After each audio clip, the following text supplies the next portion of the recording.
Hello everyone and welcome to this online NPTEL course on aquatic geochemistry. We had been discussing about the composition of oceans, and we have been talking about how certain elements, how they vary in the oceanic longitudinal profile, some of the key parameters such as salinity, such as the thermohaline circulation, how the elemental variations are so dependent on it. So, every time we take a sample, we have different values, but what does not change is the major ion ratios. The major ions are approximately, they vary within a range, and that range is very well known. In fact, for trace elements also there is some variability, but otherwise it is within a certain range. But of course, as I have already said, that the trace elemental variability is always very low. Okay, it is extremely low. Regarding the ocean, how we discovered, we discovered it through multiple particular expeditions that was made, and we were discussing such expeditions, and in this particular lecture we are going to discuss one particular expedition that is still ongoing in details. Okay, so as I have said that the oceans is so vast, understanding it has taken many years. And previously it used to be very limited because of the kind of institutions that were, so there were very limited institutions used to work on. Then with the development of more and more programs, international programs with common interest, more and more institutions started participating, and that is how more rapid expansion of our understanding of the ocean started. A key importance of the ocean is as its role as a biological pump. Okay, and this is one of the key factors why the oceans are so important for us. Okay, the oceans are so important because it is the place where primary production is happening. Okay, so it is supplying us with the oxygen, and it is also removing carbon dioxide. So, the biological pump describes a set of biological processes by which carbon and nutrients are transferred from the ocean surface to the deep ocean, and these nutrients are again supplied from the terrestrial ecosystems, and it is this continuous recycling that is maintaining the nitrogen cycle, the carbon cycle, the oxygen cycle. So, it is very important for these group, okay, nitrogen, carbon, oxygen, okay, extremely important, phosphorus, silica, all the trace elements that are essential for life.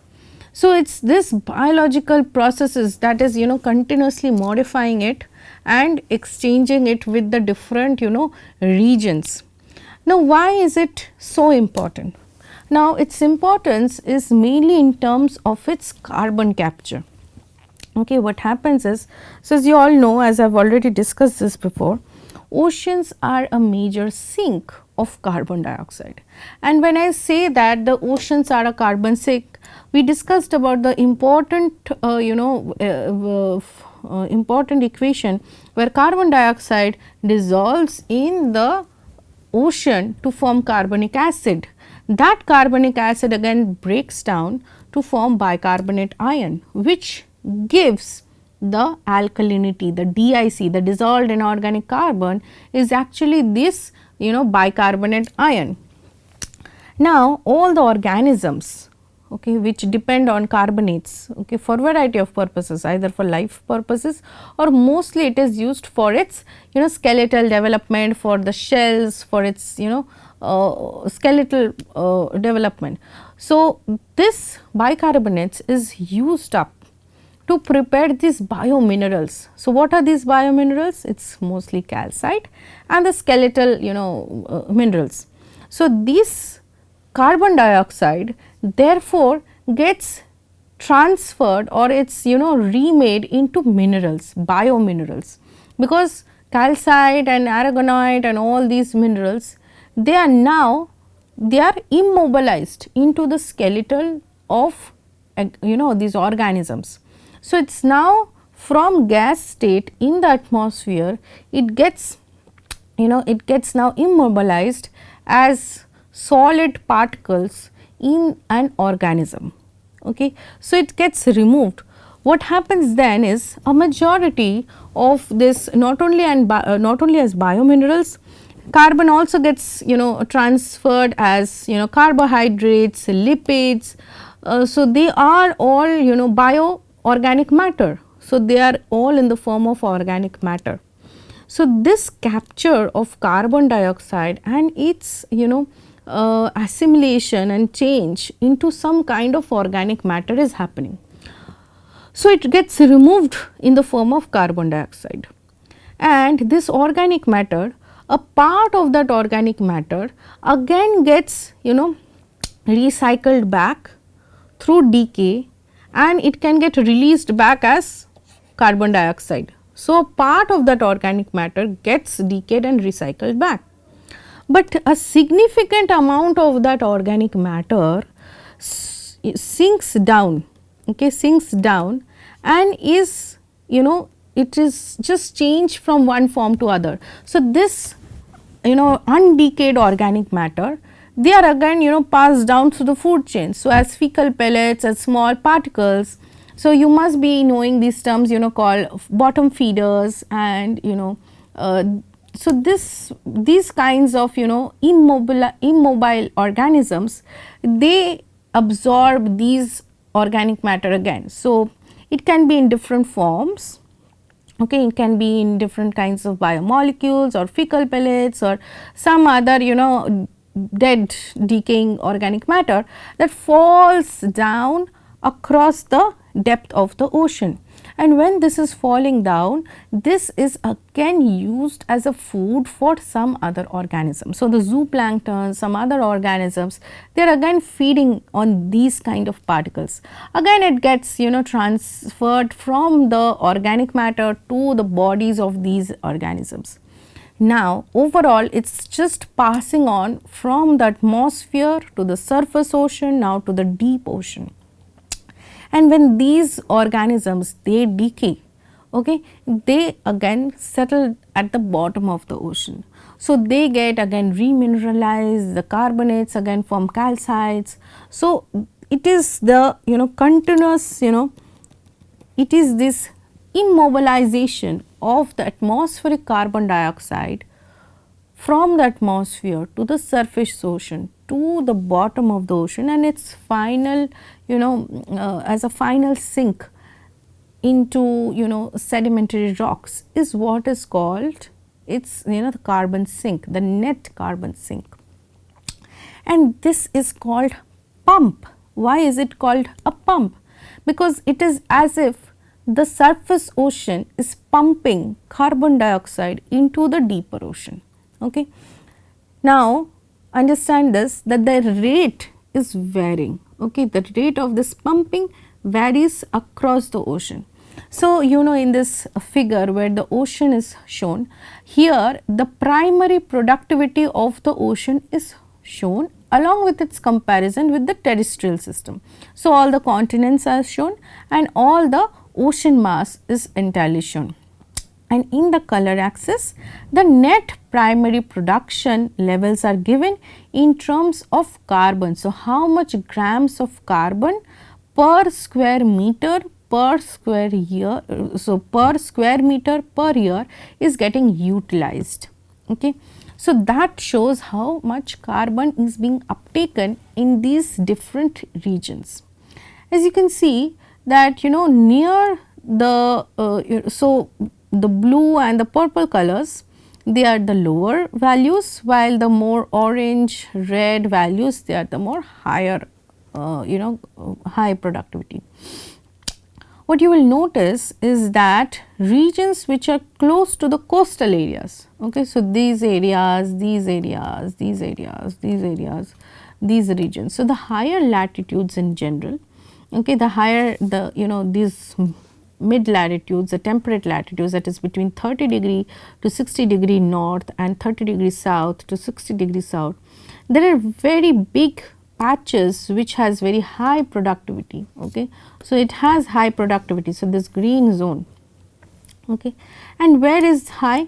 You will see in this Gulf area and in this coastal regions, you will see that the coastal regions has very high primary productivity. Why this is the case? It is because the nutrients and all the delivery from the rivers, it's coming down in this zone, and also the upwelling zone and the downwelling zones are along the coastal areas. Okay.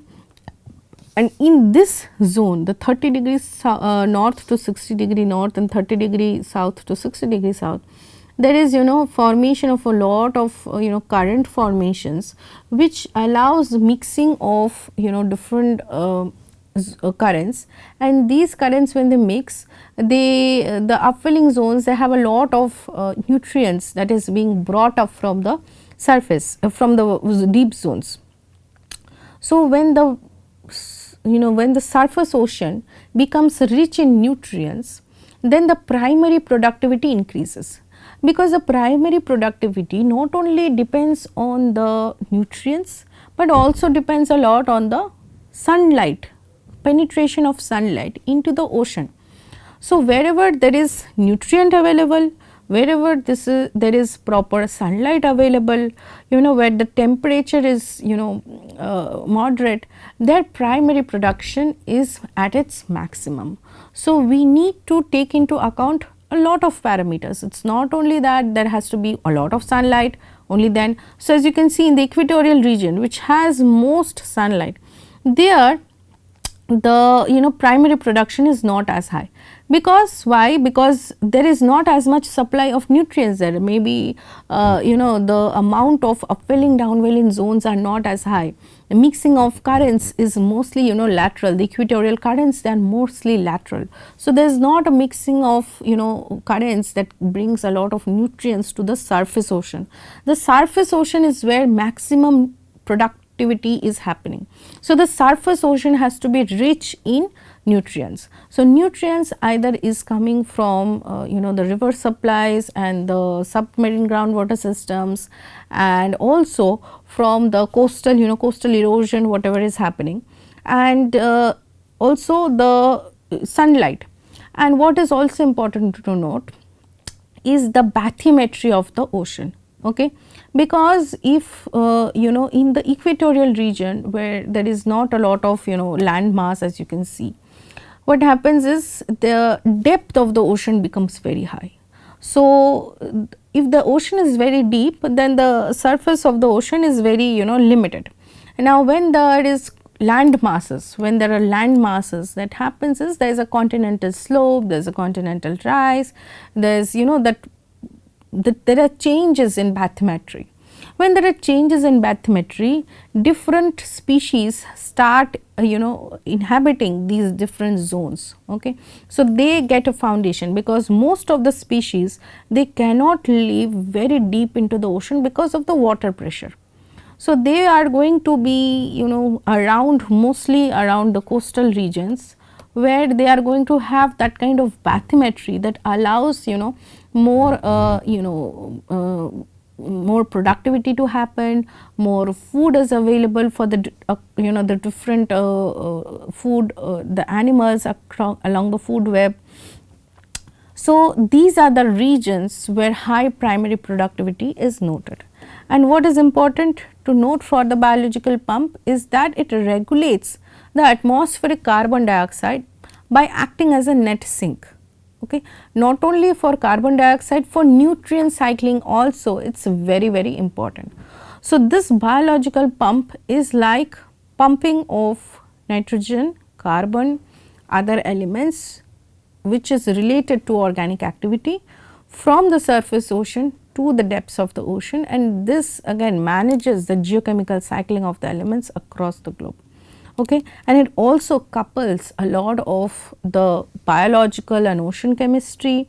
It influences the oxygen levels, it influences the organic matter. So it's like a lot of the organic cycling that is happening in the ocean. So that is what is called the biological pump. Okay. Now let's move on to this expedition that the program, international program that I was talking about, that is Geotraces. Now, what people noted during this, biological pump studies and primary productivity, and initially it was mostly for the carbon cycle and the oxygen cycle, is that they started noticing some high nitrogen, high nitrate, low chlorophyll zone. What is high nitrate low chlorophyll zone? That means a nutrient, that is nitrate, is available in a lot of supply of nitrate is there, but still the primary productivity is observed to be low. So then the question came that why is, even after having higher nutrients, is the primary productivity low? Then it was discovered that iron, okay, which is a very essential micronutrient, is the limiting parameter here. It is the limiting nutrient here. So, if you supply iron in those high nitrate low chlorophyll zones, the primary productivity was observed to increase. And this became a very big scientific area of research, because if by artificial supplying of iron to this high nitrate low chlorophyll areas, if the primary productivity of the ocean can be increased, then the carbon capture, which is again a very big subject in today's world because of global high carbon production, high carbon dioxide release into the atmosphere. We want to capture that carbon dioxide from the atmosphere and reverse its impact on the climate. So, this became an active area of research whether iron supply can enhance the primary productivity. So, iron, which is an extreme low level trace element, it was found out that the trace element measurements was very difficult, and their isotopic measurements. Why isotopes? Because concentration sometimes does not give us very meaningful interpretations. Isotopes, on the other hand, as I have already discussed, they are very process, they track the processes. So, how the isotopes are differentiating helps us understand, okay, this particular process is active. So, when we are looking for particular processes, like whether productivity has increased or not, I want to look at that particular process. So, what I aim to know is I am going to use that isotope and see, okay, whether my processes is being again activated or not. And it was found out that the isotopes and the trace elements, they are compromised by contamination, because their concentration are so low that it is very difficult to find the correct values. And even by 2004, very high quality trace element and their isotope data sets were very sparse, and I think only 25 deep dissolved iron profiles were available that time. So, a program was initiated and it is called Geotraces. What it does, it was done to coordinate international effort to accelerate data generation, calibration, synthesis. So, multiple institutions, multiple countries got involved to enhance our understanding on the trace element and their isotopic compositions in the oceans. So, this program is called Geotraces. Okay. So, they not only study trace elements, it is also for their isotopes. They have particular themes, they work on particular objectives. Some of the objectives are extremely fundamental, like they just are trying to understand how it is varying. Okay. So, these trace elements, these are essential micronutrients. So, iron, zinc, cobalt, copper, manganese, nickel, cadmium, they are all there, and they all are affected by primary productivity and how they help nitrogen fixation. Not only that, they can also act as diagnostic tracers of ocean processes. That means where like a tracer work, where are the sources, where are the sinks, where is the mixing happening, where is it getting scavenged to. So, all the processes, all the large broad processes that we can talk about, these trace elements and their isotopes can become very good tracers. Okay. So, looking into so this is a picture just showing how biological cycling, chemical cycling is happening, all the ocean related adsorption processes, and or the particle flux to the sea floor. Okay. So, different molecules, okay, different elements, different minerals, they are going to work in different ways. So, there will be a biological cycling which is very different. So, organic matter, its detritus, what are they doing? They are selecting particular elements. So, nickel, copper, cadmium, uranium, zinc, cobalt, they are all attached to this kind of biological cycling. Iron cycling, very different. Okay. So, iron cycling, Fe hydroxide, that mobilizes molybdenum, vanadium, arsenic, antimony, selenium and the REEs, that is the rare earth elements. Manganese cycling, that again, that is changing the molybdenum, vanadium, arsenic, cobalt, antimony and the medium rare earth elements. Then there is terrestrial material, which is like the sediments brought down by the rivers, by the glaciers. So, there is a vertical transport of those minerals, they are going to disintegrate as they as they are broken down from one place to another, and they are going to release the minerals, and there are certain other minerals which may get into the sediments. So, how is these minerals, how is these metals distributed in the ocean, how they are getting recycled into the ocean, what processes are they being subjected to. So, all these, and not only these, many trace elements, they will provide paleoceanographic proxies.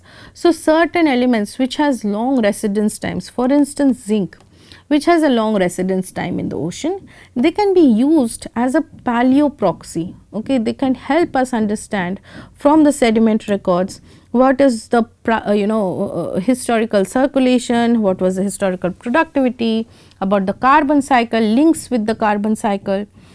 So, that is why understanding these elements and their variation became very, very important.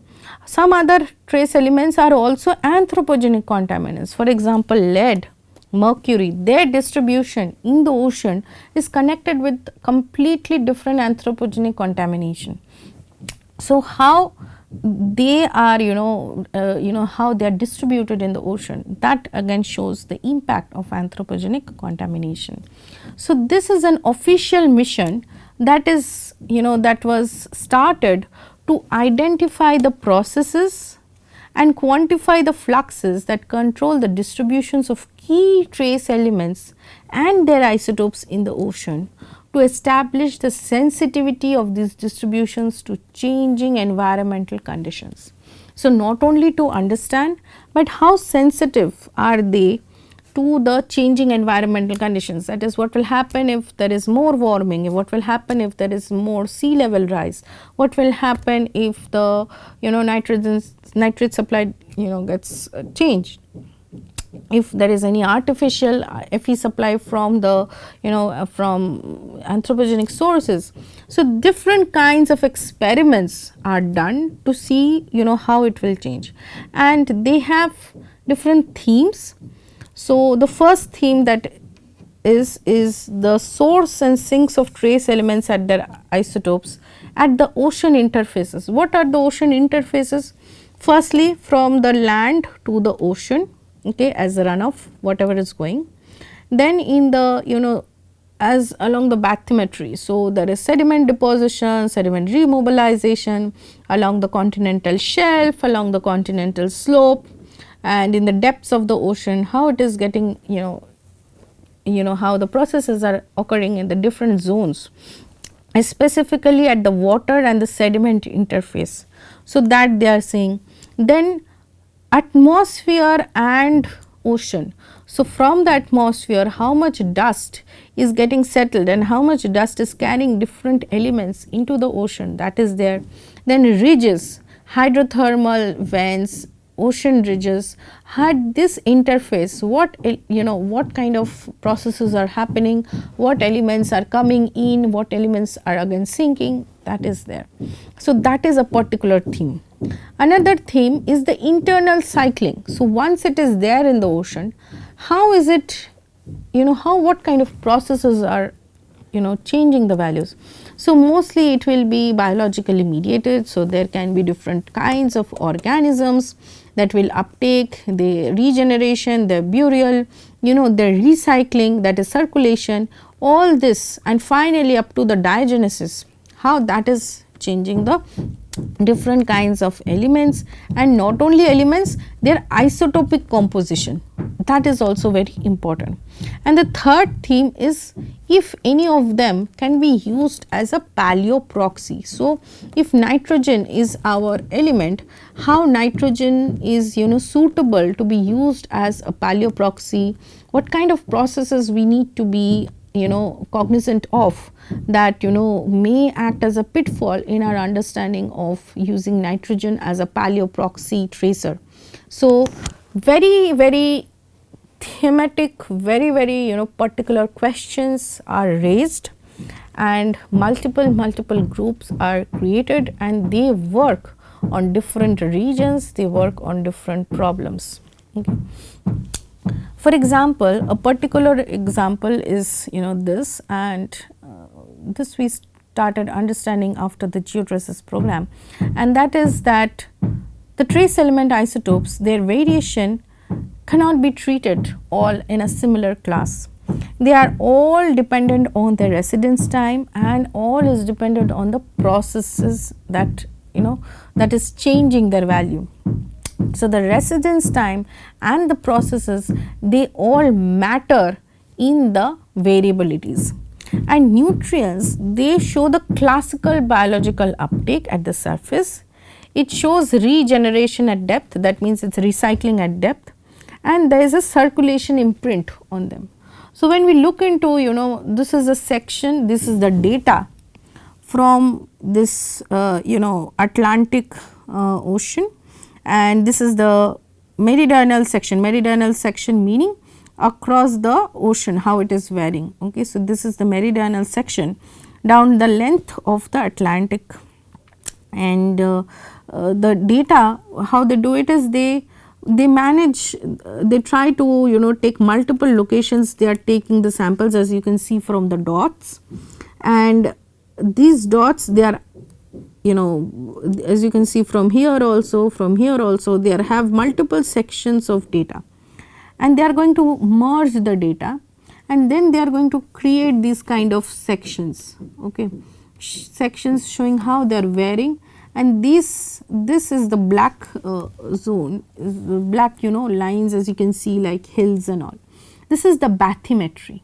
Bathymetry means how the ocean surface is, how the ocean surface. So, the ocean surface is not all flat, okay. It has many high rises, it has many trenches and all that. So, this is how the ocean bathymetry looks like, and this is the depth, and this is the value in color is of particular nutrient, that is phosphate. Now, phosphate for instance, it shows how it is varying from in the, this is the colder regions, okay. So, the Atlantic near to the Antarctic region, then this is the North Atlantic drift waters, and how in that region how phosphate is varying, and it is not its variation, how other elements are also varying. So, phosphate and zinc showed very close correlation. So, it behaves like a nutrient, and it closely it tracks phosphate variations. So, zinc in the ocean behaves like a micronutrient. So, it is very important that we discovered that. Cobalt, its residence time is very short, it is shorter than the mixing time of the ocean. So, it showed the significant sources. Okay, what are the sources? So, you can see that there are certain patches in the mid depth. So, these patches they have very high cobalt. So, how the mixing is happening, how the sources are there, okay, how at different zones, okay, how at different zones there is more mobilization is happening. So, that became evident from such kind of studies, how in the very depth the concentrations are extremely low. even at the surface the concentrations are very low. So, it is low also in the surface and it is low also in depth, and it is at this mid depth that you have the higher values. As compared to iron, iron which is very short lived, its residence time is only 50 years. So, its distribution is dominated by the local sources, that is near to the margins, near to the ocean ridges. So, it has very it has very different kind of variability. So, the same section, but as you can see that its distribution is extremely varying. So, here there may be a local source, here again there is a local source on the surface, because the surface shows very high. Again this area shows depletion, this area shows depletion, this area shows depletion. Here again the iron concentration is showing patches, and the maximum values are shown in these areas, the mid zones. So, here as you can see that there are some ocean ridges, here there may be some hydrothermal vents that are there. So, that is why the values are so high. Okay. So, it showed the importance of supply from local sources, that is ridges and coastal areas, and its variability across the entire section of the Atlantic. Aluminium on the other hand, the section you can the picture for aluminium, you can see it in this article which is by R.F. Anderson. It is a review article on the Geotraces program, and it is a very informative article. You can go back and look for its content. So, not only that, there are particular elements that are targeted and their understanding is investigated in very depth. So, this is again with respect to iron. We started understanding how iron behaves at its interfaces. So, from dust and aerosols, okay, how it is important that remote sources dust come from different regions, and it is a very important source for iron, whose solubility again is very dependent on the aerosol chemistry and the ligands that is available. In the margins, what kind of reductive dissolution is happening, what kind of non-reductive dissolution is happening in the margins. From the hydrothermal vents, what kind of iron is coming, what kind of, this is showing the isotopic composition. Okay. So, all the values are of isotopic composition. So, when we have isotopic composition, it becomes very easy to differentiate, because as you can see that different kinds of iron will have different values. Okay. So, these kind of differentiation became very easy. Then not only its sources, but also its internal cycling. So, uptake and regeneration, exchange with particles, ligand complexation. So, as you can see the isotope composition is different, it is varying. So, that kind of understanding happened because of this particular mission, and not only that, it also helped us understand of the proxies.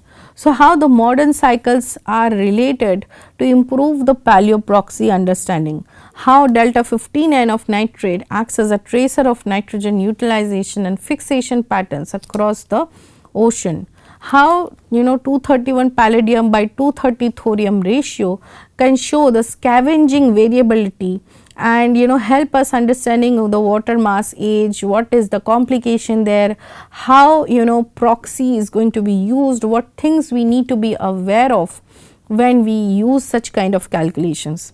So, in the in the lecture when we are talking about neodymium isotopes, we said that neodymium isotopes helps us track the water mass provenance. Provenance meaning source. What is the source? What currents are mixing? So, then also it helps us understand like what are the exchange that must be investigated before we conclude on those interpretations. So, with Geotraces many new findings were made, and such specific missions helps us understand in depth about particular elements and the cycling, and is greatly important for the progress of that particular field of research. Just as for space research we have particular missions, for ocean understanding also we have these kind of particular missions. And this understanding of iron became was very important, and we now have a lot of iron data, and the internal cycling of trace elements, especially of iron, has been very well understood from these program. Review paper is available if you want to refer back to, and there are other review papers on other elements, and you can find it in the Geotraces. This website is there. So, the geotraces.org website is there. You can go there and look for the reports that they have and the kind of information that they have.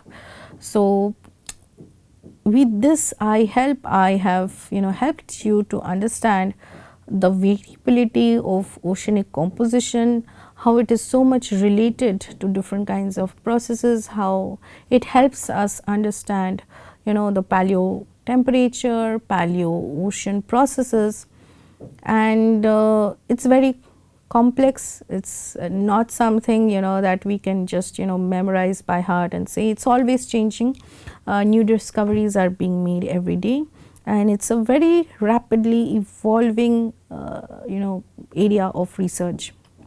Very interesting, and it's very core to how we understand our earth systems.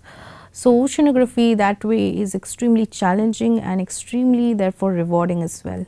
So, with that I will end this lecture, and in the last lecture of this course next day we are going to just discuss all that we have learned in this course and how things are related, and with that, thank you.